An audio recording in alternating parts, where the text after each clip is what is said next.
Hi, everyone. We're just waiting for a couple more people to join the call, and then we'll get started shortly.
All right, it's 8:34 a.m. Pacific from my side here, and I think we can get things underway.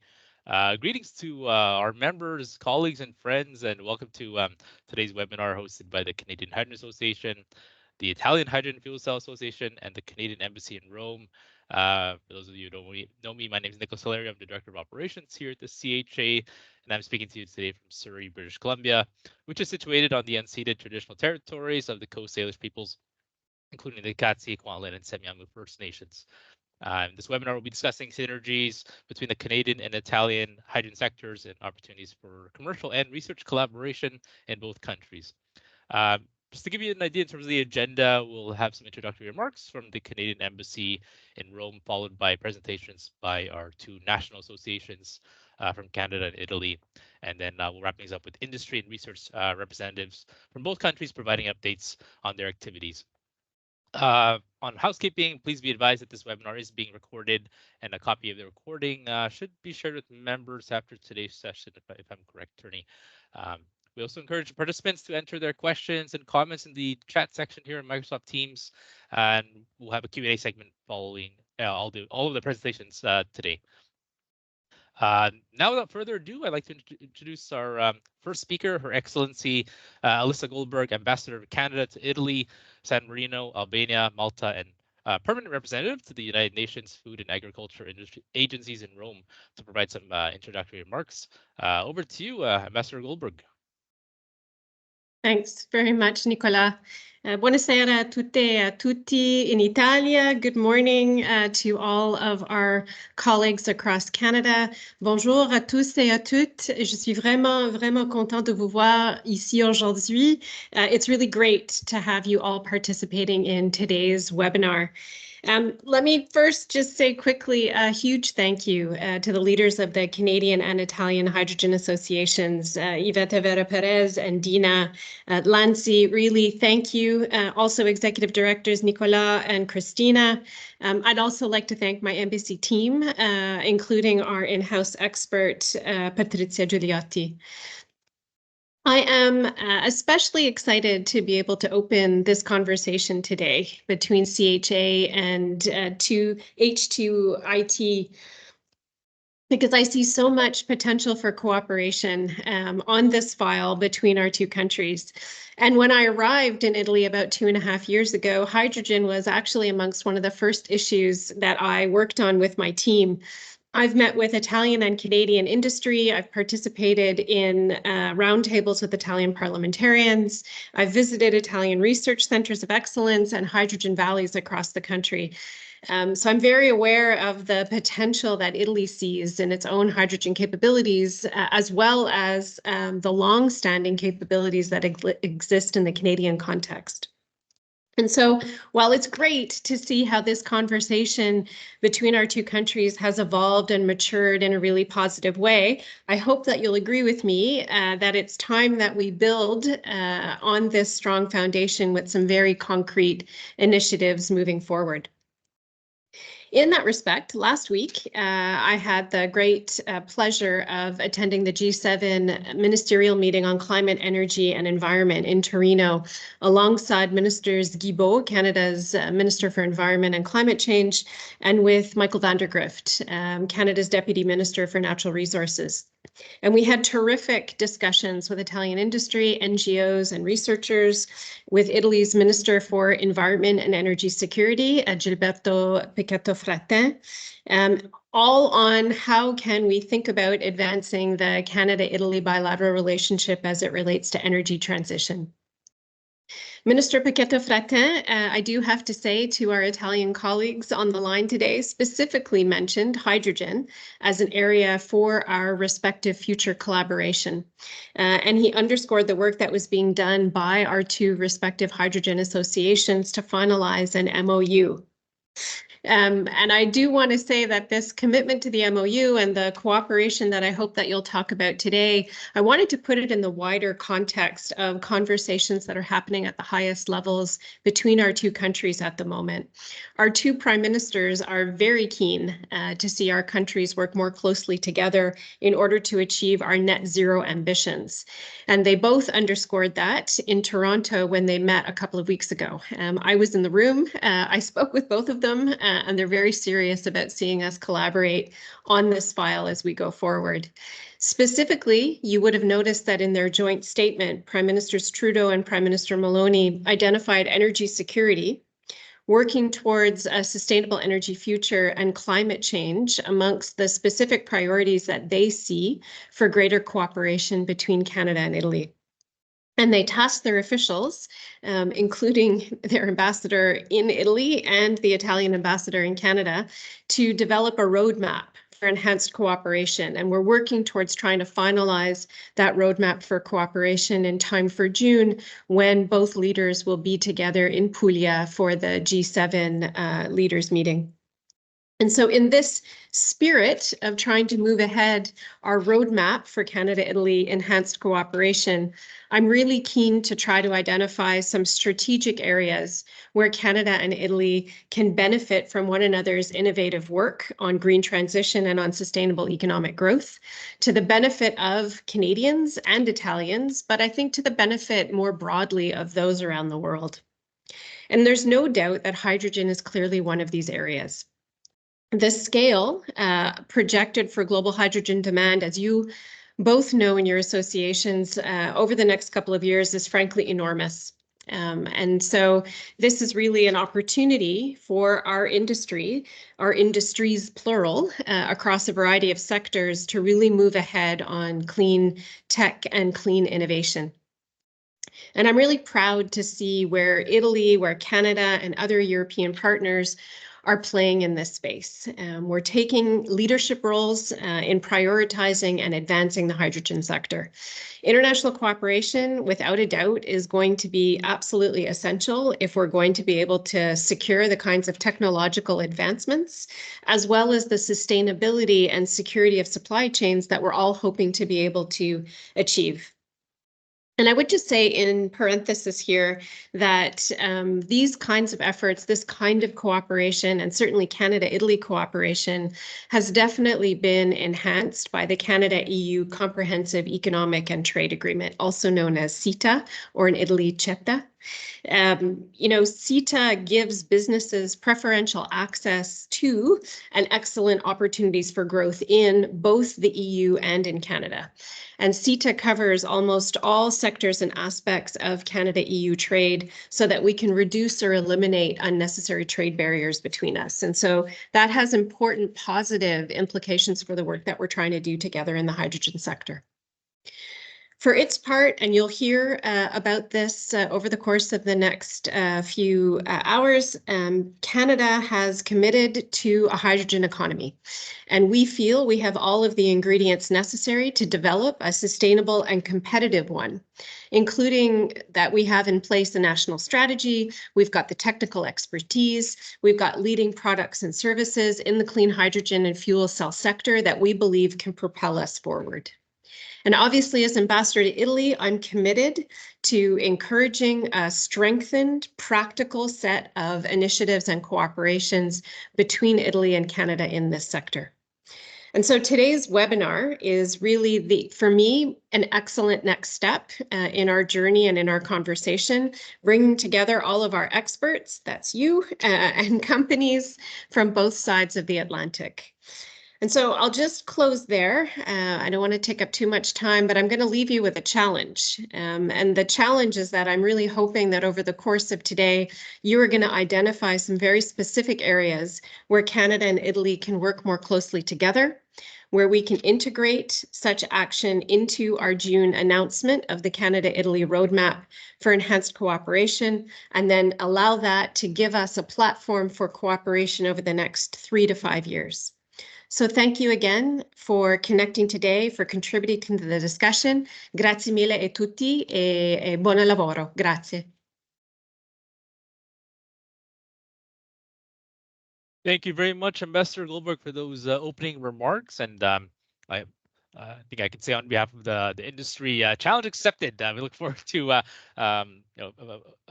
collaborating further with the Canadian government and to identify our collaboration and partnership opportunities with our Italian colleagues. So I greatly appreciate the all the support from the Canadian Embassy and the team there in Italy. Now I'm pleased to welcome to the virtual podium our colleagues, Dina Lanzi, Vice President, and Cristina Maggi, the Director at the Italian Hydrogen Association, to provide an overview of projects, policies, and investments in the Italian sector. Dina and Cristina, over to you, please.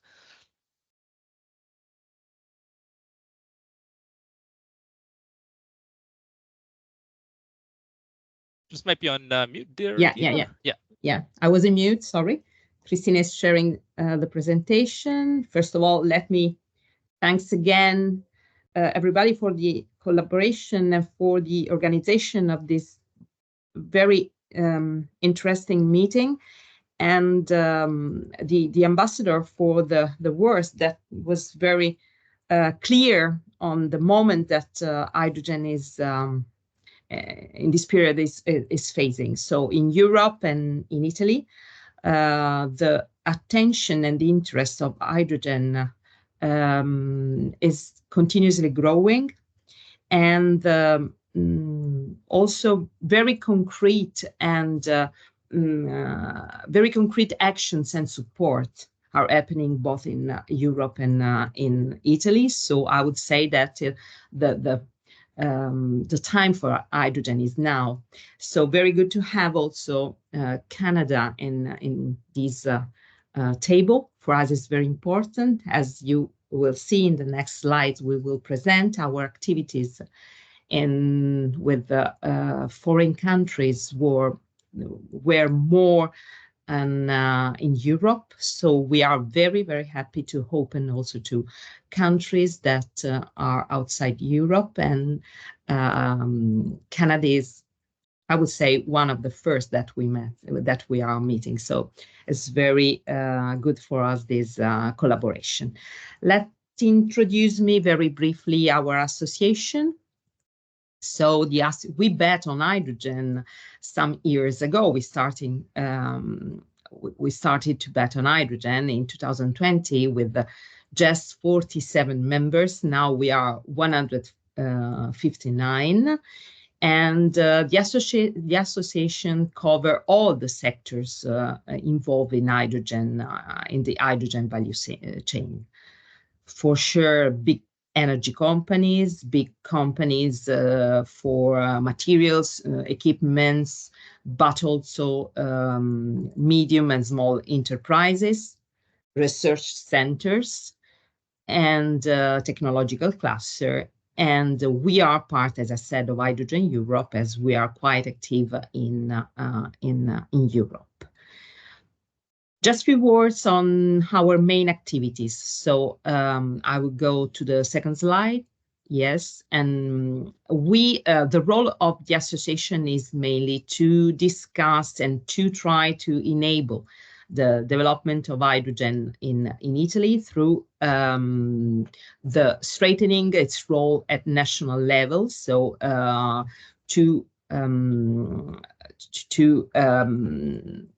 to make hydrogen a part of the decarbonization solution for the future. A second point, we have active collaboration with regulatory bodies for the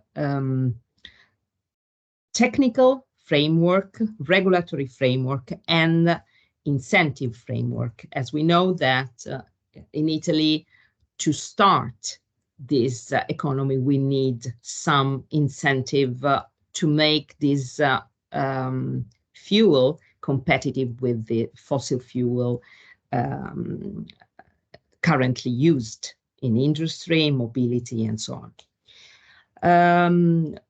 Our association is also a very good playground to create the relationships between our members and to create consortia to develop common project. We know that at this level and this moment, the collaboration among the value chain could be a key factor to develop large-scale project. And so our association is working a lot on creating these opportunities.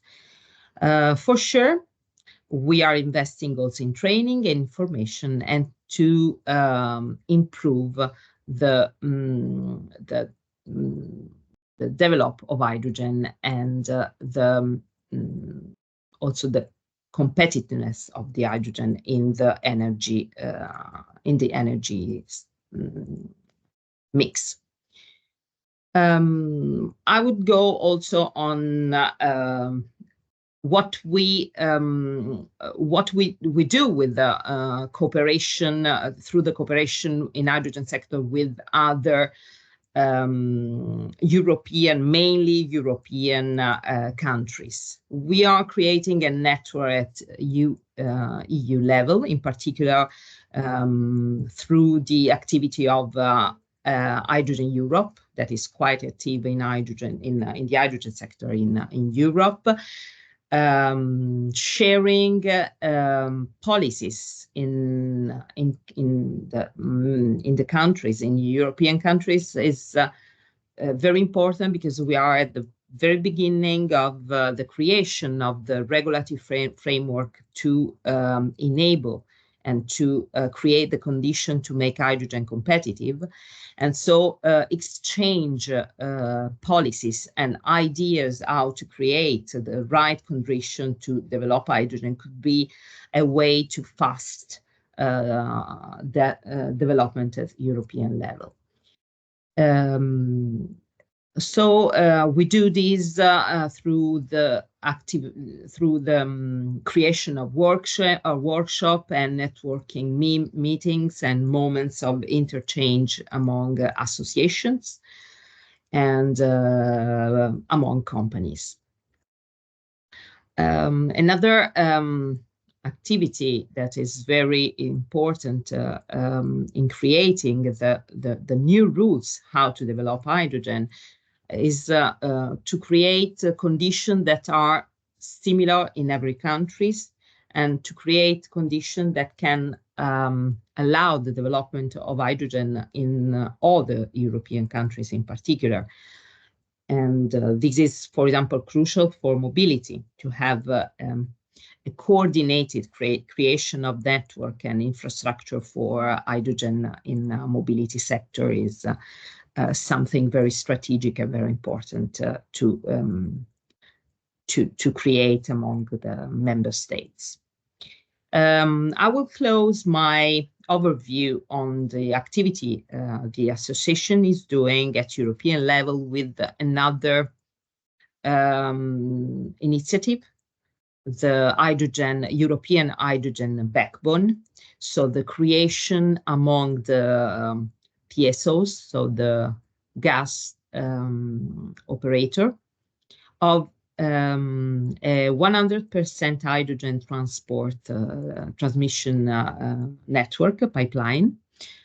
And in particular, we have a corridor, a south corridor, coming from North Africa to Center Europe, and is our south corridors through Italy is one of the of the 5 corridors we have in Europe to feed Central Europe with the green hydrogen. In particular, our hydrogen backbone, we think, is very competitive because 70% of this grid is made by reused gas pipeline, so the cost is very competitive. I would leave the floor to our director, H2AT director, who will focus on the activities that we are doing in this year and the main activities ongoing in Italy. Thank you very much, Dina, and I hope everyone can hear me well. And I would like to thank also the ambassador and also all the team that joined the effort to make this webinar happen. So thank you very much. And I hope this collaboration can continue, of course. And today it's just the first step. So I will get back to some activities that we are implementing as association in 2024, and some description about the policies active in Italy, just to make you understand which are the areas that we are tackling as country to move forward and accelerate the market and the hydrogen sector. So in 2024 we are following very closely the development of Italian hydrogen strategy. This is something that we are waiting for. We have been waiting for a long time, but now we are finally working on it with our ministries of environment. So we are very happy to be in this table. Then we are tackling the permitting issue, because right now the project about hydrogen are coming to reality, so they are closer to the construction. That's why we are going deeply inside this kind of topics, so safety and the environment permitting. Then we understand that we are able to provide as national sector. We are able to provide the components, technologies for this sector. That's why we are working on the supply chain, not only inside our association, but of course with the ministries that can finance also site production for components and technology in the green sector, included hydrogen. Then, of course, something very, very important to accelerate the sector are building skills, training, but also social acceptance at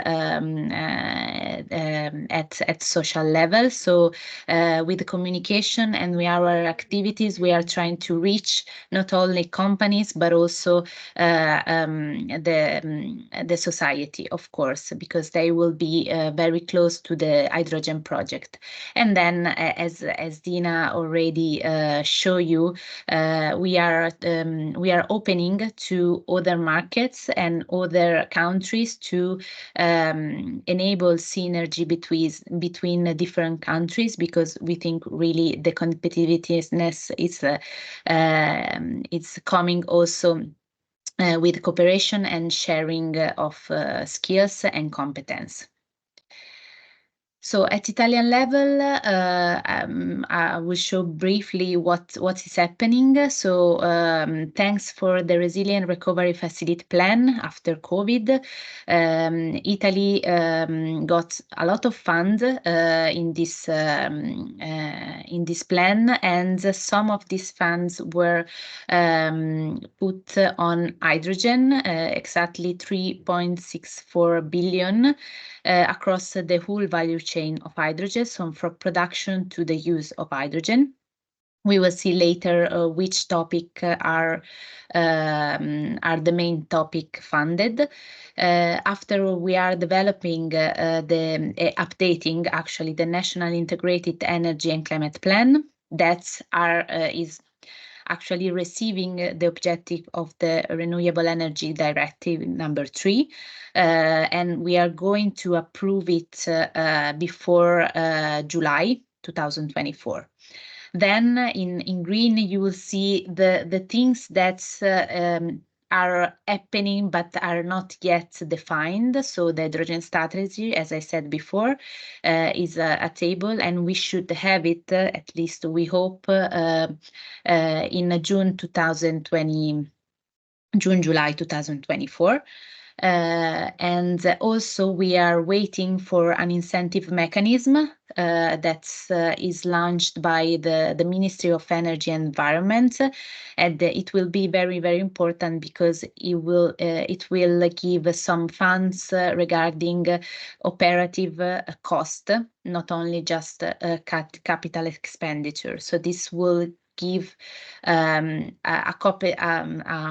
much more competitive cost of hydrogen, and lead, of course, to the final user to use it and to decide to use hydrogen.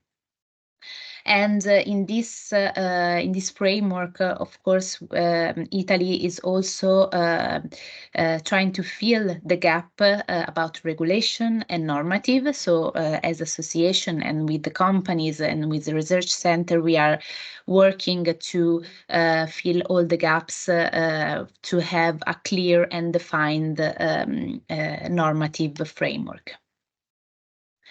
So these are the funds that mainly these are the national funds, not the European one. So PNRR, as I said, but also we have EPCI, Important Project of Common European Interest. These are projects that are, let's say, concentrated to manufacturing and innovation, and Italy has participated in different of these projects, and we will see after also the companies that won this kind of projects. And then one part, of course, very, very important is the research and innovation part. So also in this in this topic, we have some national fund. It's called, and it's under the name of Mission Innovation, and there will be funds for research and development. And then in the orange part, we are waiting still to the OPEX decree that should come before the end of the year to close this funding framework. These are the topics that our PNR Resilient Recovery Facility plan is tackling. I will go very fast because we don't have so much time, but we will share, of course, the presentation, and you will find everything online, and you can also ask to us. But of course, the PNRR will fund all the value chain from the production, in particular hydrogen valleys, to the use in the industrial sector, mainly hard-to-abate sector, and the use in the mobility sector, funding and financing the refueling infrastructure for road transport and for rail transport. So we will have develop a network of refueling stations, and then of course research and development, and finally the supply chain and technology. This is in yellow because it's not closed yet, but it's open, and it's supporting electrolyzers and their components. So some of the investment are already closed, so we know already who has won. So right now you can see the project, the Hydrogen Valley project, which are project of production of hydrogen. On the left side, you can see that the main characteristic is that it's all around Italy from north to south. So we can say that every region will try understand what it is working with hydrogen. So for sure, it will help the knowledge and the development of the sector in each region. And also, we have funded more than 50 hydrogen refueling stations for road transport and for rail transport, and you can see that's the network that will be developed. It's from north to south again, mainly on the main strategic corridors. Finally, there are also, of course, projects funded by European Commission, like the only large hydrogen valley, which is the North Adriatic hydrogen valleys, and a small hydrogen valleys in Malpensa, close to Milan. Here, I'll leave you with some insight from the important project of common European interest. For example, the first EPCI H2 Tech will give birth of 2 gigafactory of electrolyzers. So this kind of project are very important because we'll fund for sure technology, but not just the technology, also the use of hydrogen and infrastructure. So I leave you with our message that we always do in this kind of context, because it's really important to define which is the main priority for the energy sector in Italy. Of course, the National Hydrogen Strategy, the implementation of the projects that are funded, so ensure that this project can go on. Support the Italian hydrogen supply chain, meaning technologies and components. Define the strategic role in the geopolitical context for Italy, mainly connected to the import of hydrogen, and finally to have and develop a clear and comprehensive legislative, regulatory, and permitting framework that can enable the investment in this in the energy and hydrogen sector. Thank you very much for the attention, and I leave the floor to Nicolas. Thank you very much. Thank you very much for that presentation, Dina and Christina. Fascinating to see all the activities going on in the Italian sector. Now to go across the Atlantic, I'd like to introduce to the virtual podium our Yvette Vera-Perez, President and CEO of the Canadian Hydrogen Association, who will provide an update on Canada's hydrogen landscape. Yvette, over to you, please. Thank you, Nicolas. Let me try to share my screen. Just one sec.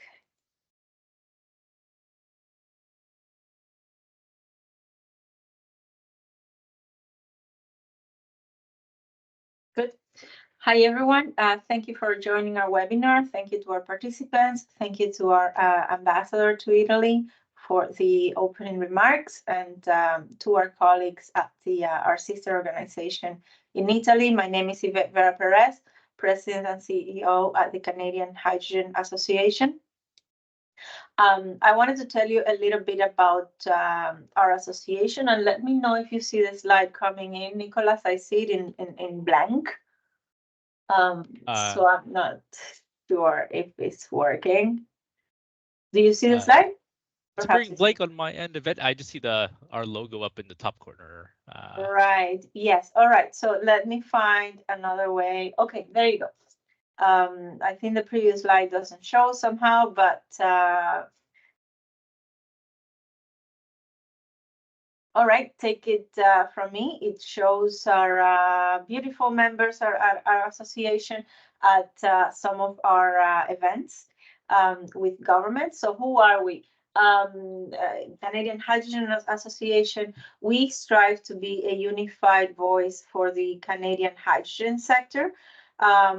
We do this by engaging in activities such as advocacy, government relations, communications, and networking.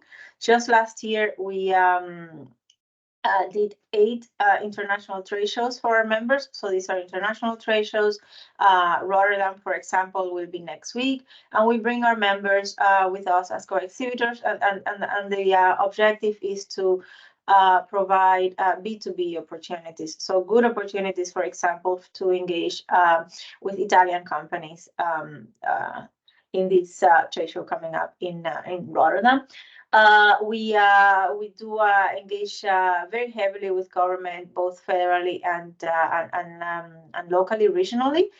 So we host advocacy days or hydrogen days on the Hill or at the legislature, just to increase the knowledge and awareness of hydrogen, and of course to make sure that we influence policy in such a way that we can develop this nascent sector. We have approximately 200 members, so you would argue that's a lot of members. And how do we provide benefits being a nationwide organization? We also follow an affiliate model, and this is one way of providing value to the members. What that means is that because in Canada, a lot of the energy policies are highly regional, it is important to have boots on the ground, as we call it. So local representation. We have formalized affiliates in British Columbia, in Alberta, and in Ontario, and we have collaboration agreements in Quebec and in the Atlantic provinces as well. So again, we strive to be the voice of the sector. A lot of what we do revolves around advocacy, government relations, communications, and networking, raising awareness of hydrogen as well, of course. I wanted to tell you now a little bit about the Canadian landscape.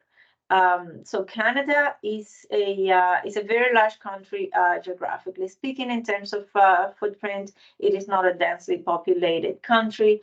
But when it comes to hydrogen, the interesting thing is that every province in Canada has core competencies that we can leverage for hydrogen production and or utilization. We are, as a country, an experienced energy exporter, which is quite important. We have a number of years of experience in electrolyzer and fuel cell technologies. Ontario, for example, is known as the home of electrolysis in Canada, with more than 100 years of hydrogen electrolyzer expertise dating back to 1905. So a number of OEMs, a number of electrolyzer producers are based in Ontario. Part of our core competency, decades of talent, and academic research as well in the space. At the same time, British Columbia is known as the cradle of the fuel cell sector, with companies such as Ballard, for example, having the headquarters in British Columbia. Leading low carbon hydrogen producers, Alberta, with we try to stay away from colors and speak more about carbon intensity, but just for the purpose of this call, blue hydrogen. So natural gas through SMR, steam methane reforming, or ATR, autothermal reforming, plus CCS, carbon capture and sequestration. And then in the Atlantic provinces, as we know, many projects looking at exporting hydrogen to Europe, but also to use it domestically through electrolytic hydrogen and wind. So that partnership of wind and hydrogen generation. And again, this is capitalizing on the core competencies of each region. Alberta having tremendous expertise in natural gas production, and the Atlantic provinces having some of the best wind qualities in the world. So this is just a little bit more on the same topic.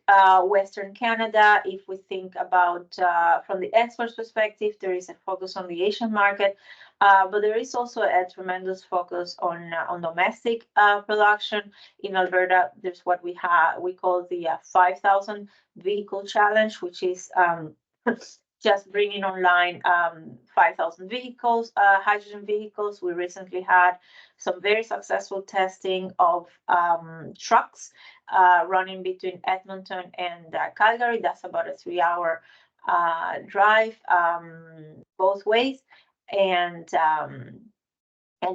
with one truckload of hydrogen.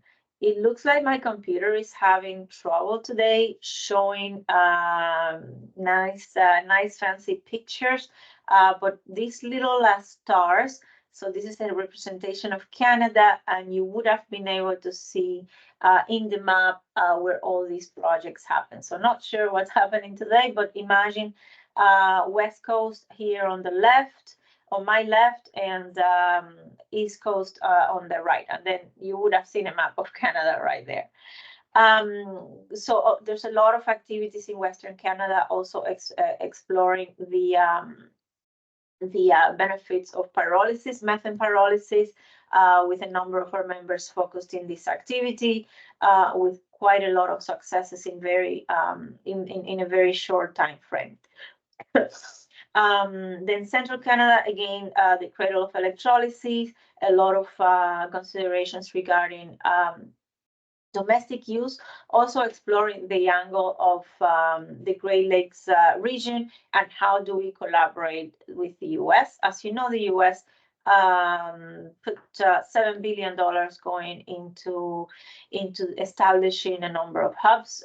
In Ontario, we have one right south of the border, MAC H2, the Midwest Hub.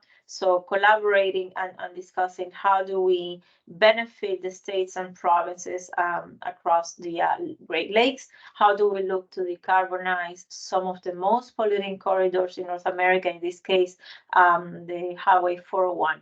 So lots of activity happening in that space, lots of hub or valleys as well in development. We have already electrolyzers operating in Quebec, in Ontario. The very first hydrogen fueling station in Ontario should be unveiled very soon, hopefully this month.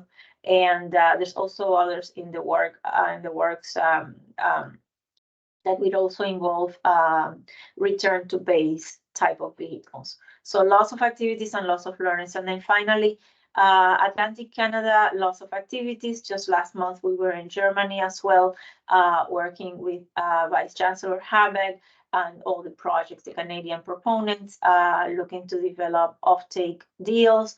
There is the H2 Global window that hopefully will be up and running soon to provide bridging that gap between production price and an off-taker price. A number of projects, two most advanced projects in Nova Scotia, Bearhead Energy and Everwind, are at various advanced stages, including FEED completion.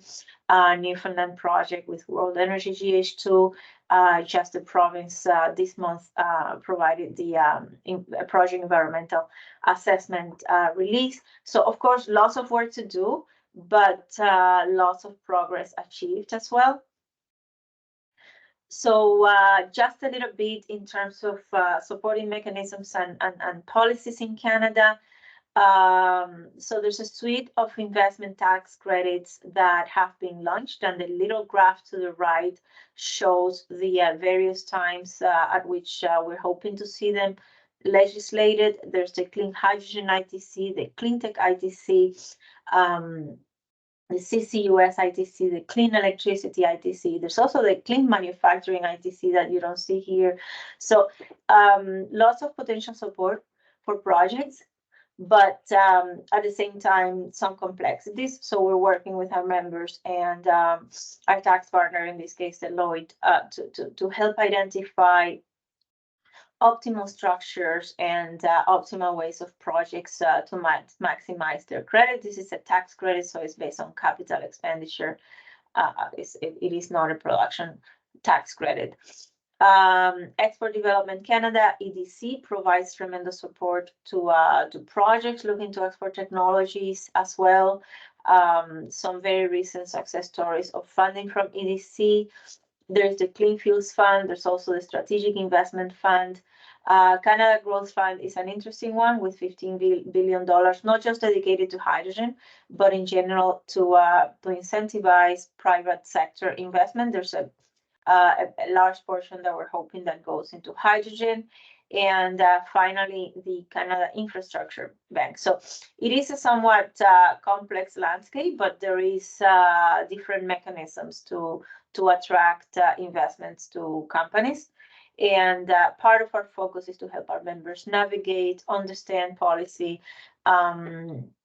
work closely with government to make sure that these policies don't work at cross purpose, but together help enable the hydrogen sector.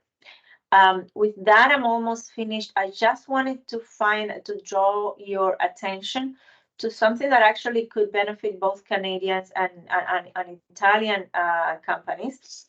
We are now updating the hydrogen sector outlook, our profile for Canada. So we're collecting data. This is something that we're asking every Canadian company in the hydrogen space to participate in. I'm hoping my colleague Tony puts the link in the chat. Thank you, Tony. So basically what we're doing is collecting data on how the sector is doing, revenues, job creation, research advances, etc. Information is kept fully confidential. We never get access to specific information. We only get access to aggregate information, so that information is kept safe. And the reason why this can be helpful to both Canadian and Italian companies, this will provide you companies with information in terms of how the sector is growing, where the opportunities are, and where the gaps are. So when you're looking for funding, when you're talking to your local member of parliament, when you're thinking about your strategies and where in Canada you would like to focus your efforts, this report that we plan to make public will help everyone, hopefully, with good high quality data. So again, please make sure that you complete the profile. Click on the link. It is not a very cumbersome and onerous survey, but it will provide really good data for the sector and also for the government of Canada to understand how well we're doing and what our potential is in terms of jobs, in terms of dollars. So with that, I would like to thank you for your time, and I would like to thank our colleagues in Italy as well. Thank you very much. Thank you very much, Yvette. Thank you also for this last activity that you are doing. Actually, we are in parallel doing something the same, because we think it's very, very important to give the picture of the sector to our ministry, our governments, but also to the people then in the companies to understand really how big is this sector and its potential, of course. So thank you very much for your presentation. And so we switch to the experience of the companies and the research centers. So this part of the webinar will be dedicated to some companies in Italy and in Canada, and some research center in Italy and in Canada. This is just to get started the conversations that we are doing afterwards. So first of all, I would like to present Nicolas Pocard, Vice President of Marketing and Strategic Partnership of Ballard Power System. Please, the floor is yours. Hello, thank you very much. I hope you can hear me well. Let me just share with you. Yes. I have only 2 slides that I will share with you just as a bit of an introduction of what we do at Ballard. So I don't know if you can see my slides. Yes, we can see it. Can you put it in the I'm big trying view? to. Yes, I'm perfect. trying to. Okay, yes. So Thank you very much. Really, really honored to be invited and at this webinar. And so Ballard has been, is a Canadian company. We have been in business since 1979, and since the mid-80s, Ballard has been focusing on one thing: is the development, production, and commercialization of PEM fuel cell. That's all we do today. The company really employs around 1,200 people at the moment. We have our main headquarters, R&D and production site in British Columbia, in Vancouver region, and where Ballard actually was born back in 1975, founded by Geoffrey Ballard and a couple of his associates. And the company is also has a strong presence in Europe. We have around 150 employees in Europe. Our headquarters is based in Denmark, but we have Ballard employees all across Europe in order to support the deployment of our technology. And we do have Ballard employees in Italy, because that's one of the countries where we are deploying our technology.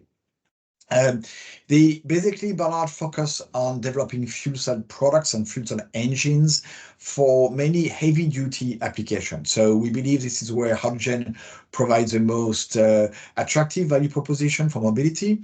So buses, trucks, rail, marine is really where the high energy density of hydrogen enables those vehicles who needs a lot of energy, long operating hours, heavy payload, without compromising the operation of those vehicles. So we have developed a series of engines ranging from 40 kilowatt to 200 kilowatts, which can be integrated into a bus, trucks, rail, or marine. And we have across Europe as well as North America a number of projects and deployment and commercial deployment of those vehicles. We work with local partners. We are a technology provider. We don't make trucks, we don't make buses, but we work with vehicle integrators, system integrators, OEMs, which are using our technology and provide a vehicle or solution to the market. And buses is probably the most mature of all the products, the fuel cell application. Ballard put the first fuel cell bus as a concept. It was presented 30 years ago in 1993 in Vancouver. Since that, there are probably now over 5,000 or 6,000, close to 5,000 fuel cell buses. Ballard has a large fleet of fuel cell buses in operation. 400 of them are in Europe. And Italy actually is one of the key markets for fuel cell buses. The city, we do have at the moment buses in operation in Bolzano. They have been there for quite a while. I think there's 12 to 18 buses in Bolzano. But what is very important is that in 2 cities like Bologna and Venezia have committed and actually placed orders to our partner Solaris for 127 fuel cell buses to be deployed in Bologna and 90 buses to be deployed, fuel cell buses to be deployed in Venice.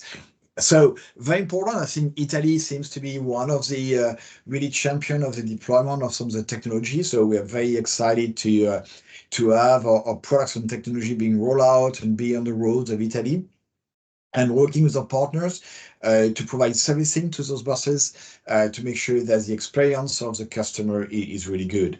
As I say, we are focusing on Ballard on really making products. So we are a production company. We have made over 1 gigawatt of fuel cell product. Our vehicle on the road have accumulated over 200 million kilometers.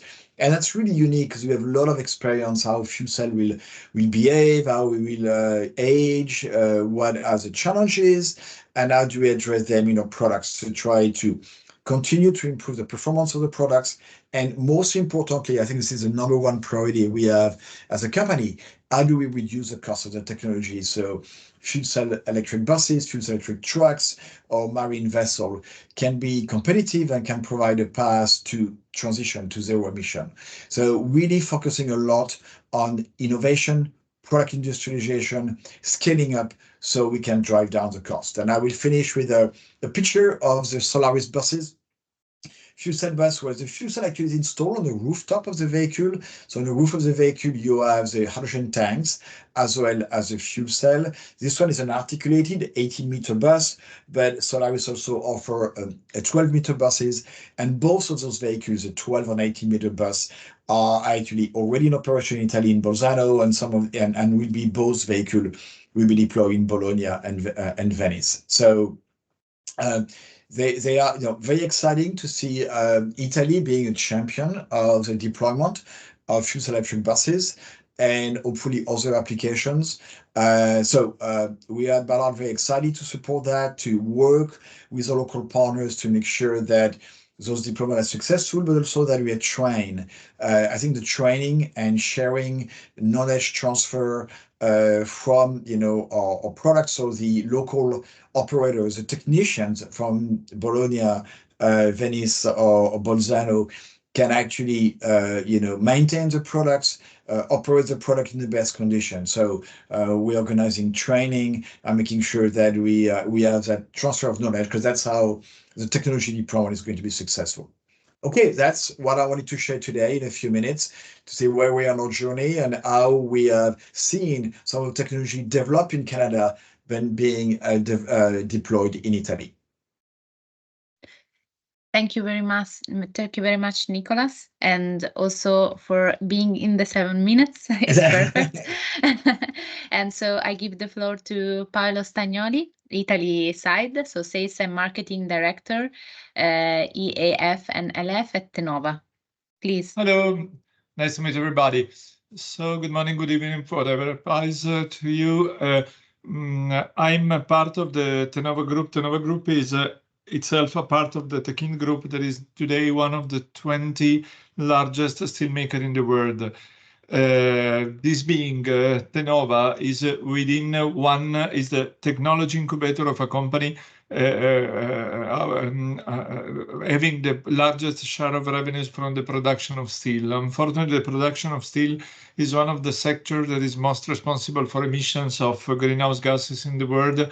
That is responsible for more than 7% of the total CO2 emission. Now, on average, the steel making produces more than 1.5 tons of CO2 per every ton of steel produced. And the vast majority of these emissions come from the reduction of the iron ore from the oxidized state to the metallic state that is usually made by blast furnace that use coal to transform the iron oxide into iron. Tenova has been developing in the past year a wide range of technology to try and curb the CO2 emissions. As our mission within the Tekin Group is to provide innovative technology to help the main company and all the other steel makers to cope with the challenges of the future. So we've been developing a large package of innovative technologies that are now available on the market to reduce the CO2 emissions, considering not only the direct CO2 emission, but also the CO2 emissions embedded in byproducts and the likes. So we have technologies for recycling strategic materials, technologies for transport, for eliminating the usage of fossil fuels and transferring to use of hydrogen. That is the case for tonight. I would say the most relevant technology to this is the one that allows us to replace the blast furnace iron ore reduction with something else. We've been developing these technologies since the 50s. Now we manage these technologies under the Energiron Consortium together with Danieli. The technology, the way it has born, is totally transparent to the hydrogen, meaning that the modules that are used to reduce the iron oxide and transform them into metallic iron can use any mixes of natural gas or other carbon-bearing materials and hydrogen, ranging from 100% natural gas or similar up to 100% hydrogen without modification in the modules. And this is something that is rather unique to our own technology. So this means that the reduction, we've been testing in our own facilities the usage of hydrogen as a reducing gas since the 90s, simply by increasing the percentage of hydrogen as a gaseous feed in the DRI modules in our plants in Mexico. And it turned out it worked quite nicely. This is why the first modules for production of directly reduced iron in the world, based on 100% hydrogen feed, have been provided to the market by Tenova. The first one was provided, the first one industrial scale, was provided by Tenova for the hybrid consortium in Sweden, and it's already operating and has been operating for a couple of years now. Let's dispense with the technicalities. Depending on the percentage of hydrogen that's been used into the gaseous feeding of the module, the CO2 emission of the iron production can be reduced to 0. But the module itself can mitigate also the CO2 emissions when using fossil fuel, such as natural gas, because the technology embeds in the circuit of the gas CO2 absorption unit. There are already, and there's been already several players in the market of the production of DRI that use this CO2, or by selling the CO2 captured this way to users, such as the producer of carbonated drinks like the Coca-Cola company, or using the CO2 captured this way for enhance the oil recovery by pumping it in depleted oil fields. So we can get, and with the technologies we already have, we can get to carbon neutral iron making.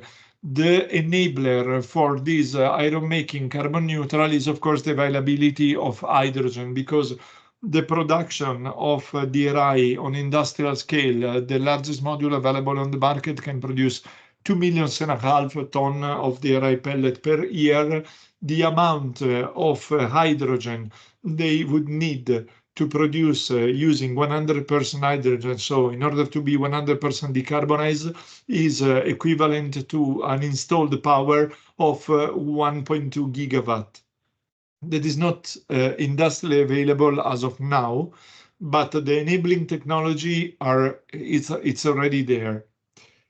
Besides the usage of hydrogen as a reducing gas, we've also been developing a range of burners that are inherently able to use again hydrogen in pure hydrogen or mixes thereof, with intelligence sufficient to control the flame temperature with the variation of the gaseous mix and avoid the formation of nitrous oxides that would come with having a flame that is too hot when rising the percentage of hydrogen.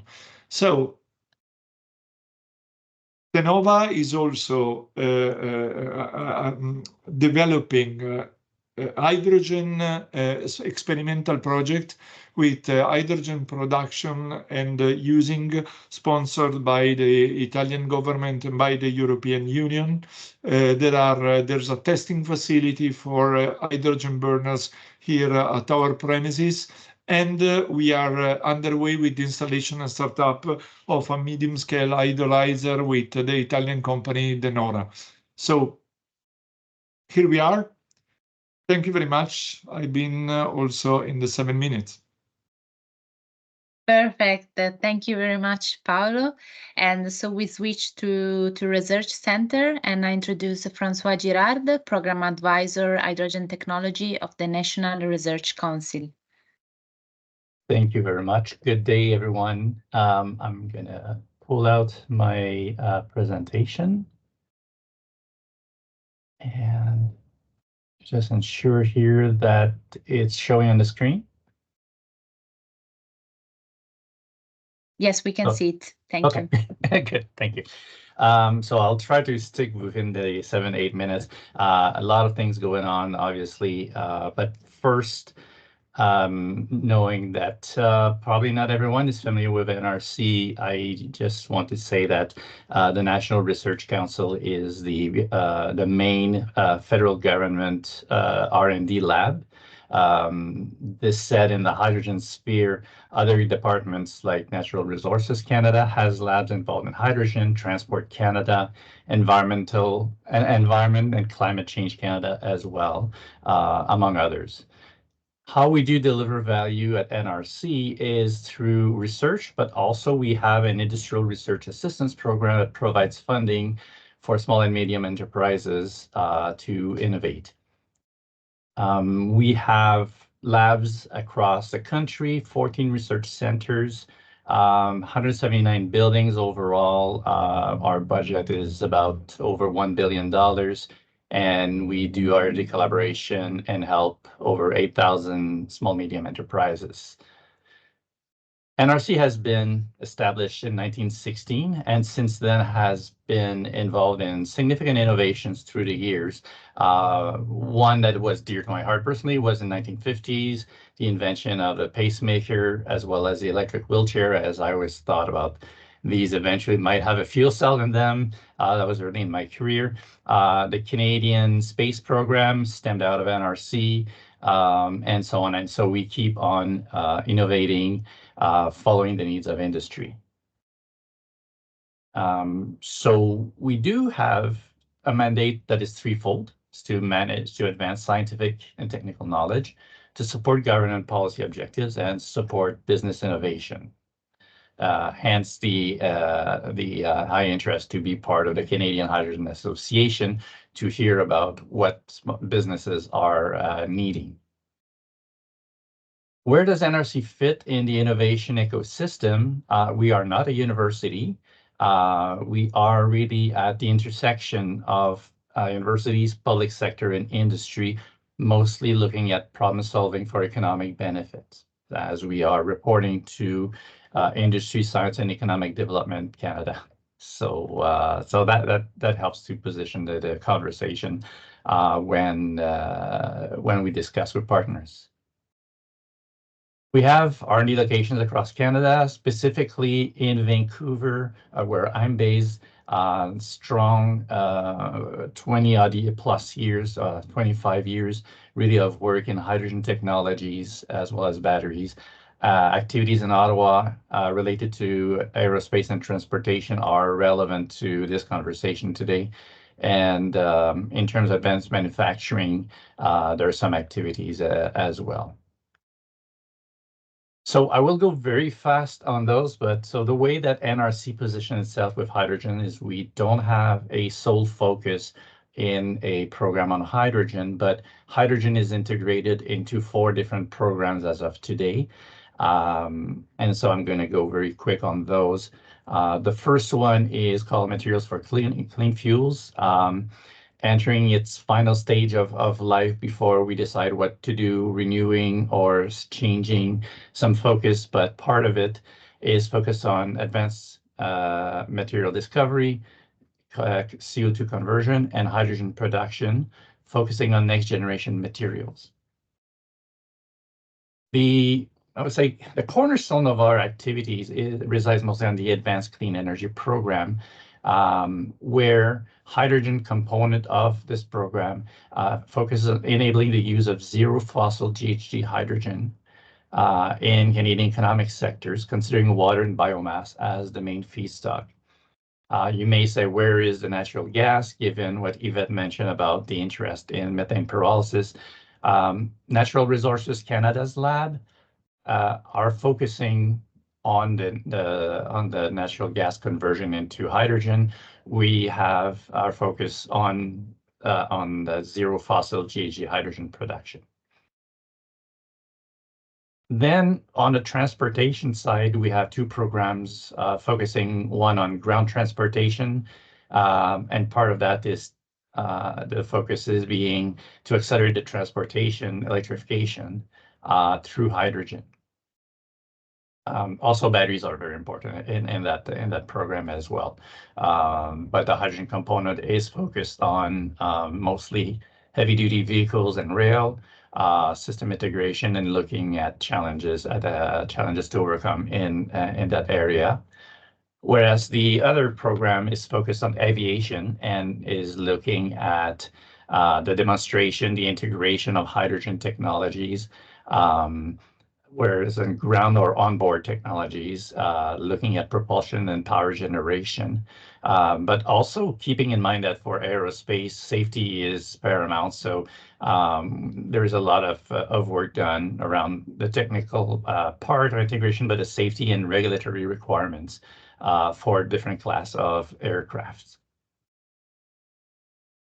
So this is probably a main part that is important, is what kind of projects are we doing? And this is a constantly evolving landscape, but on the production technologies, we focus a lot on electrolysis, from materials discovery to component development, manufacturing, validating platform, as well as system simplification. One big focus is also on accelerated stress test, especially around PEM electrolysis that is critical for helping industry to adopt new materials and reduce the cost of that technology. Our focus beyond PEM electrolysis is also on an ion exchange membrane electrolysis. We do have good companies working in that sphere. We do some work on alkaline electrolysis as well. And we keep an eye and develop other technologies that are zero GHG for hydrogen production, such as photochemical or photoelectrochemical production of hydrogen and others like that. On the distribution and storage, we apply data analytics to hydrogen refueling stations to better understand the station's performance, identifying metrics for enabling hydrogen to be sold as a fuel with our partners at Measurement Canada, and as well as helping government departments to understand where they need to focus maybe R&D money on the infrastructure.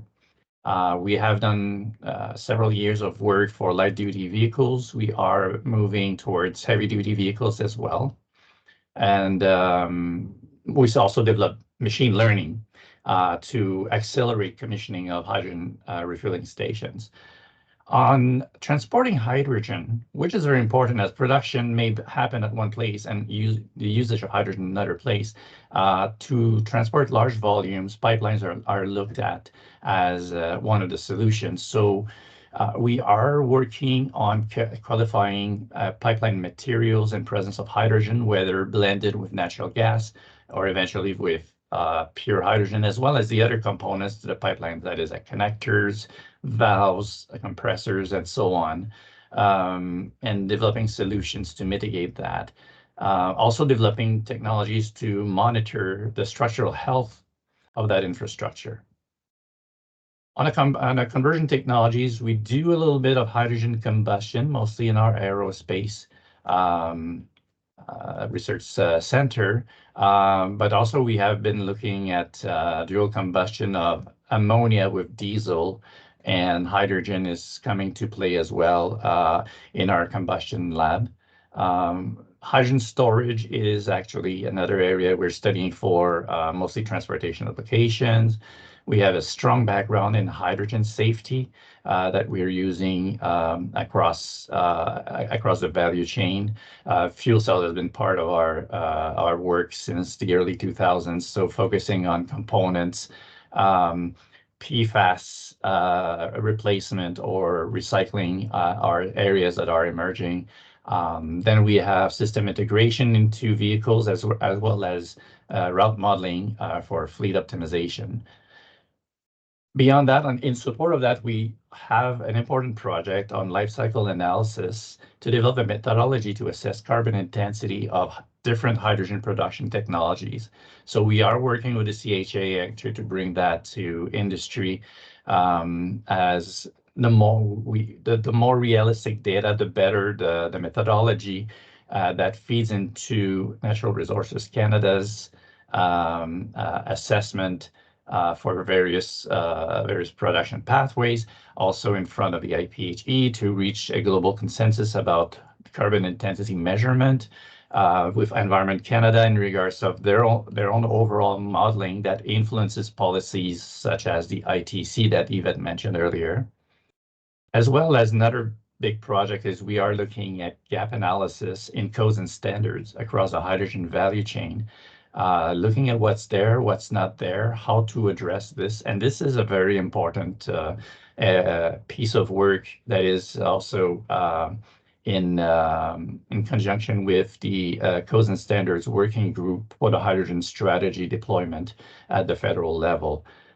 So there's a lot of expertise in this area that we bring forward that is also linked to safety and very important piece for also social acceptance by the public of having hydrogen technologies deployed in the economy.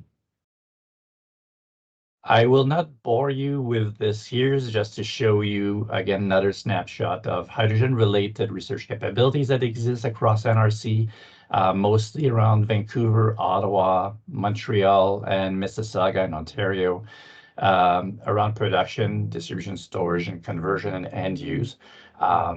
As copies will be distributed, you'll have a chance of looking at that and see where the expertise resides across NRC, and that keeps being modified as projects evolve. This said, I'd like to thank you for your attention. Merci beaucoup. Thank you very much, Francois. And I'll give the floor to the Italian Research Center, Matteo Testi, Head of Unit IRES Hydrogen Technology and Resilience Energy System from Fondazione Bruno Kessler. Prego, Matteo. Thank you, Christina. Do you hear me? Yes, very well. Perfect. Good afternoon, good morning to everyone. My name is Matteo Testi. I am the Head of Research Unit IRES on Hydrogen Resilient Energy System located in Fondazione Bruno Kessler in Trentino. In this short presentation, I wanted just to introduce what is FBK and what research activity we are performing on hydrogen. FBK, Fondazione Bruno Kessler, it is a private research center in the autonomous province of Trento, in the northern part of Italy. We are located in one of the, let me say, one of the 5 province autonomous in Italy, with a large, let me say, flexibility from the point of view of the budget and on the investment on the research, where province of Trento is quite well evaluated. We are a research center with more or less about 700 employees. We divided in 11 research centers between scientific and humanistic study, and our center, Center for Sustainable Energy, it's about 50 people that are focusing on hydrogen and battery. Why hydrogen and battery? Because we believe that deep decarbonization is not possible to achieve without the synergy of these technology and many other even. So it is necessary to perform or to develop a complete portfolio of a technology able to guarantee a complete decarbonization of our economy, our system, but with a suitable cost, because both technology, battery and hydrogen can decarbonize itself, but a very huge amount of cost of investment. From the point of view of strategic positioning, we are well located in Europe because our director, Luigi Crema, he is the president of Hydrogen Europe Research, one of the three pillars of the Clean Hydrogen Partnership, with the public and private partnership that let me say, manage the funding regarding hydrogen activity in Europe, and it is even part of the Hydrogen Association in Italy as vice president from the scientific point of view. Regarding the hydrogen part, I wanted to introduce the unit that I lead. We are developing in last years a complete collaboration and a complete scheme where a company or an industry or even other center university can find a partner in different parts of the innovation of system and technology, starting from the development of advanced material to different type of modeling that support us in the definition of component, in the co-developing with company, with the co-design on novel component, and even introducing that in novel plant, novel system based on hydrogen in order to demonstrate lower cost and higher performance in terms of use of hydrogen or production of it. We are skilled even in the preparation of demo site in order to fix all the interface between system and plant to demonstrate in even industrial environmental. And we have even a look about the possibility to bring possible demo or system based on hydrogen technology, but even battery, in territorial demonstration plant or site, where this is quite, let me say, important from the point of view of a demonstration, communication to the public. Indeed, we are part of different and many hydrogen valley that are growing in Europe. Regarding what we are doing, we have three main objectives. The first one is to develop and support the developing of novel system and technology for hydrogen production and use. This is quite important because even my previous speaker underlined that hydrogen is not a unique technology. It is a supply. It is a chain, as a hydrogen chain. This means that we needed to develop and deploy hydrogen production demo site, hydrogen use, hydrogen handling in terms of transmission, transport, distribution, and handling. So it's quite relevant to focus on both supply chain and not only on one technology. Our focus is even to support the use of hydrogen, in particular for hard-to-abate, heavy-duty mobility, and backup power generation application, and support the decarbonization introduction, not only hydrogen, but even other vector, other carrier of hydrogen, like, for example, ammonia. From the point of view of experimental activity, we are quite engaged in low-tier electrolysis application like AEM or PCC. We perform even validation of technology for industrial under an industrial context from, for example, solid oxide electrolyzer, even proton exchange membrane electrolyzer. But we work even on the handling of hydrogen, focusing on the use of ammonia as a direct fuel cell ammonia, for example, or supporting the definition and the developing of a novel high-pressure trailer up to 550 bars, for example. We have a historical activity regarding hydrogen storage, quite focused on the solid state material, in particular magnesium or iron titanium, where we have even another proposal with a Canadian partner that is under evaluation in Clean Hydrogen Partnership. And we perform several activities regarding techno-economic assessment, even on compression, purification, and the general BOP that it is necessary to introduce in system to support the hydrogen technology. Regarding the end user, we are quite exposed with with some partner regarding heavy duty, particularly train, and we collaborate a lot on Hydrogen Valley. The Hydrogen Valley is a typical project in Europe where it is address the growth and the replication of context ecosystem where environmental where it's possible to produce hydrogen in synergistic way with the scope to extend this type of vector and carrier over and beyond of the boundary of the Hydrogen Valley in order to contaminate and start to grow a real economy of the hydrogen. Just to finish my speech, I wanted just to show you a bit of the project that we coordinate at the European level and even follow as partner. We coordinate the AMON project correlated to the use of ammonia for direct electricity production by solid oxide fuel cell. In this case, we are developing this demo site, a demo up to 8 kilowatt in order to demonstrate the possibility to use ammonia as direct feed as a carrier, or the switch project where together with a local partner here, we developed a system able to switch between solid oxide fuel cell and solid oxide electrolyzer in order to supply always hydrogen and as most possible green, because when it is possible to catch the electrical power from the renewable energy, we use that in order to produce green hydrogen.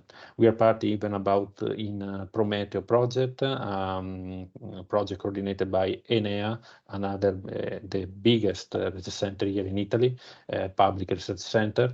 In this case, we collaborate in the part of the modeling and on the validation of small scale activity and small scale device. The other two figure that I put in this slide is about 2 Hydrogen Valley. The first one is North Adriatic Hydrogen Valley. It's one of the first cross-country, cross-nation hydrogen valley that connect different country in order to, let me say, grow up the economy of hydrogen with different site of production and distribution. It's a quite a challenging activity because here we, as a FBK, we start to promote a novel system for the guarantee of origin of hydrogen that in our, let me say, perspective should be even taken by the country in order to use by the company for green certificate. Apart that, we are even part about other projects like TOT and NAIRA, where we work on the pre-normative research, for example, to use actual sensors for natural gas grid, and what happens if we insert in national gas grid blending of hydrogen, different percentage, in order to see if the device work well or if there is a necessity of calibration or substitution at least. Another project that started this year is NAIRA, and it is a project we collaborate with many other partners in order to identify and quantify the leakage of hydrogen in over the supply chain of the hydrogen given by different scenario in order to evaluate this leakage, because can be a possible green gas can have a green gas effect. Last but not least, I wanted to introduce the EPCI project where FBK is part. FBK is part of the 2 EPCI about battery and hydrogen with a total amount of funding about more or less 27 million. This amount of funding will be it is invested in the infrastructure for Nove facility, because we want to create a research center and a facility able to support the industry on the hydrogen and battery development.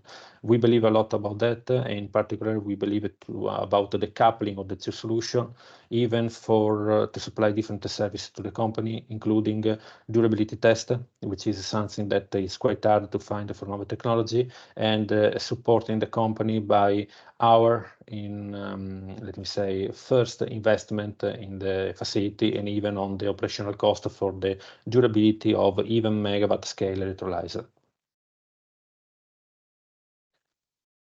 So many thanks for your attention, and I am available for any request from your side. Thank you very much, Matteo, and thank all the speakers to join this session. And I would like now to open the floor to the participant and the attendees of this webinar, because we would like to understand from you your point of view about the collaboration between Canada and Italy in the hydrogen sector. I think we got many insights from the speaker before, and so I will share with you some of the questions we already share to the attendees of this webinar, but we would like to understand from you which area are the best to collaborate between the two countries. And it's also, of course, an opportunity for you to introduce yourself. So name, position in the company where you are in, and also the activities of your company, and then maybe share your thoughts and your point of view about this collaboration. Please raise your hand so we can give you the floor. Thank you very much. I hope. I see Santiago Borrero from Tenaris. Please. You can also open your microphone, of course, and your video camera. Cristina, nice to meet you. Nice to meet everybody. So I'm Santiago from Tenaris. Actually, Tenaris is part of the same group as Tenova, who did a presentation a couple of minutes ago. So very brief. Well, Tenaris is a 15 billion revenue company with around 25,000 employees. And on the hydrogen segment, we are manufacturing the storage tubes or pressure vessels for hydrogen refueling stations or hydrogen production facilities. So pretty much we manufacture the pressure vessel that is going to store the hydrogen in a gaseous form. And we are manufacturing that in Italy, in our facility near the city of Bergamo, like around half an hour from Bergamo in Dalmine. And we are shipping to the US and to Canada already those products. So we are now very strong in the West Coast in California, and we have started working with some companies in Canada. So some of the Canadian folks here might know H-Tech, for example.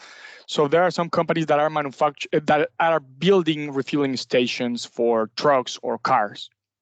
So I just wanted to intervene here, mention what we are doing, and just to be in the loop of the people that are currently here, what we are providing, and that we are already working in Canada, but we would love to strengthen our relationships with the Canadian companies and the Canadian market.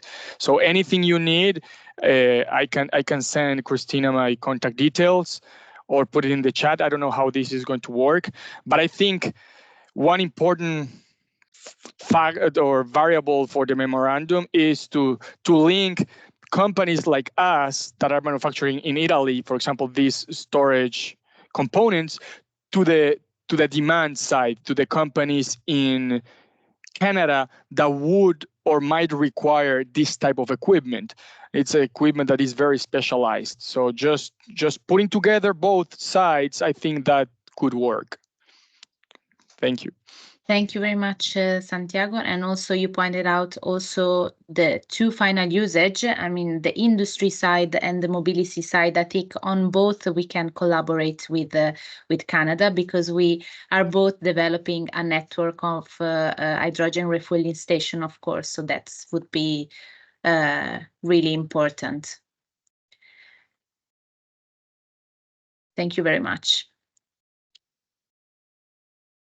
And thank you also for breaking the ice. Lucrezia Morabito, please. Hi, Cristina, and nice to meet you all. I'm Lucrezia Morabito. I'm product manager in Comau.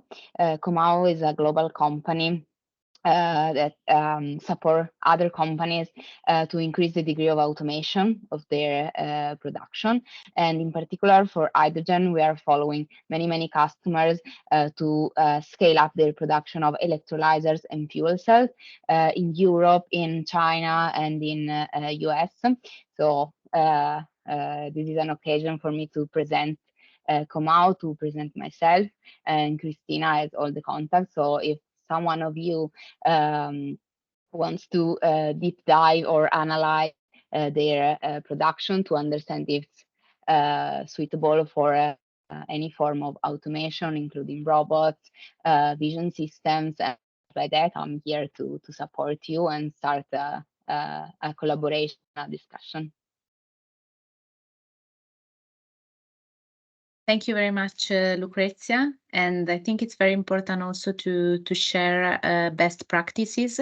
So also about, for example, automation, because of course it's supporting services that is key to develop this kind of sector. So this is something that we can also put in the memorandum for sure. Thank you.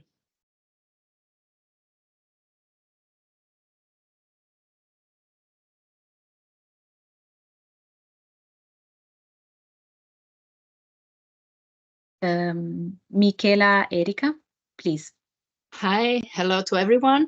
So I'm a researcher at the University of Turin in Piedmont. Our group is focusing on metallurgy, so we develop metal hydride for solid-state hydrogen storage, and we usually design and synthesize new composition or new material for solid-state hydrogen storage, both concerning metal hydride but also complex hydride. And we also have some facilities for modeling this kind of material from the thermodynamic point of view, and also life cycle assessment. Thank you very much. And I could ask you something. Do you have already collaboration with Canada? So not yet established. We know some professor from University of Montreal, so Professor Jacques Haute. So we have been collaborating, I mean, some general topics, and we are meeting at conferences, but we didn't establish yet a common project on which we can work on. So we are hopefully interested in collaborating with any partner. Perfect, because I think this is something with also Patrizia and Nicolas. I don't know what you think, but I think from research side, maybe it's something that we can push a little bit, because it's far away, Canada from Italy. So maybe for research center, it's good to have network that's it's enable to join this collaboration, since maybe it's not just really solid, let's say. Thank you. Thank you. If I may, Cristina, and thank you for the contributions. I was thinking actually about NRC and the University of Torino, Politecnico di Torino, because I've heard that there are some similar area in which they're working on. And also I want to mention the Innovation Award that the Embassy puts forward every year. It's a very small token, let's say, but it allows researchers, postdoc to travel to Canada and Italy. So it's a way to start the collaboration. So I will share information on that as well. And since I'm here, I just wanted to mention that the Trade Commissioner Service will be in Rotterdam in next week at the World Hydrogen Summit, and I believe many Canadian organizations will be there, and I will also be there present, so I will be happy to be introduced to Italian companies, and also to facilitate the matchmaking with Canadian participants. So thanks a lot for your collaboration, Cristina, and thanks a lot also to the Canadian Hydrogen Association, Yvette, Nicolas, I'm here with my senior trade commissioner, Samina Qureshi, who has overlooked everything, over the course of the past few months about, the collaboration between Canada and Italy on this important sector. I'd like to give the floor to you and see if there are any more questions, any more comments and points of view from the speakers as well by the companies that are still online. Thank you very much for your kind words, Patricia. Just an update from our side. You mentioned Rotterdam, so the CHA and a number of our members will be present at the show in Rotterdam next week, I believe. And then after that, we have a conference here in Vancouver as well, taking place at the towards the middle of June, the HyFCell Canada conference. We invite our Italian colleagues to come participate. It's one of the two flagship hydrogen events here in Canada. And then I saw in the slides earlier presented by our colleagues at H2IT, the Hamburg, the Hydrogen Technology Expo in Hamburg in October.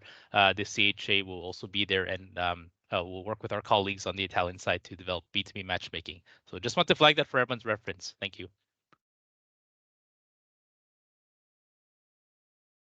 That's perfect. We will afterwards, we will share, of course, the presentation, and we will invite our members to tell us if they are in Rotterdam rather than in October in Hamburg. So maybe we can also share the contact and make meeting happen.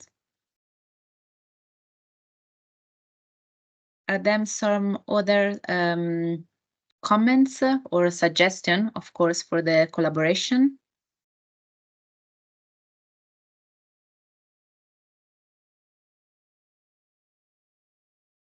Of course, we can also collect some suggestion after this this webinar.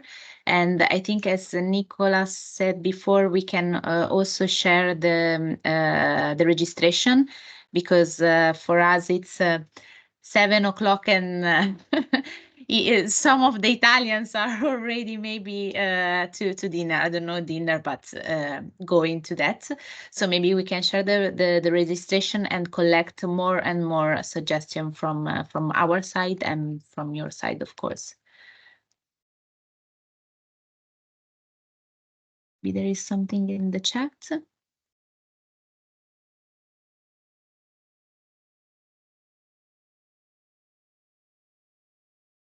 Okay, so if this is it, I would say we can close this, I think, successful webinar, and I hope the information we share were useful for all the participants. And I think this is the first step of our collaboration. So let's see how we can collaborate more about the hydrogen sector. So thank you very much. And thank you all for participating. Thank you very much. Thank you. Grazie. Thank you so much. Grazie, grazie a tutti. Everyone. Thank you. Ci risentiamo. Thank you. Bye. Thank you, grazie.